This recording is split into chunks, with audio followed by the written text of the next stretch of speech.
Hello, everyone. Welcome to week 10. My goodness, already week 10, moving through the semester. I think I say that in my video that's in this module, but I'm flying through it. Seems like we just started. So, we're talking about workplace law and ethics. Workplace law and ethics is really important, especially for me who has to deal with that on a daily basis in my job and my workplace.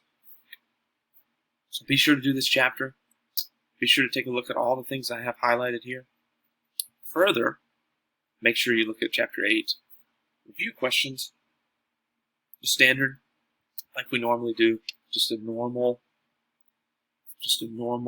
module. So, I also want to put a plug in.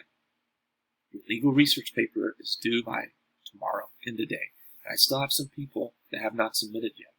So, be sure to log in, get that done. The sooner you get it submitted, the sooner you're finished. If you have any questions, you can reach out to me. I know that there has been some challenges, but the majority of people have done really well.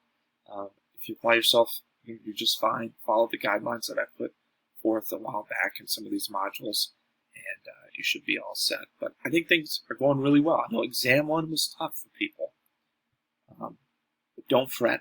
The next exam will have a study guide. The next exam will be a little bit easier, and of course it's open book. So as long as you do well in your legal research project, which means you just put forth some effort, you should be fine overall in the semester. Reach out if you have any questions. I appreciate all that you're doing, and hope you have a great week.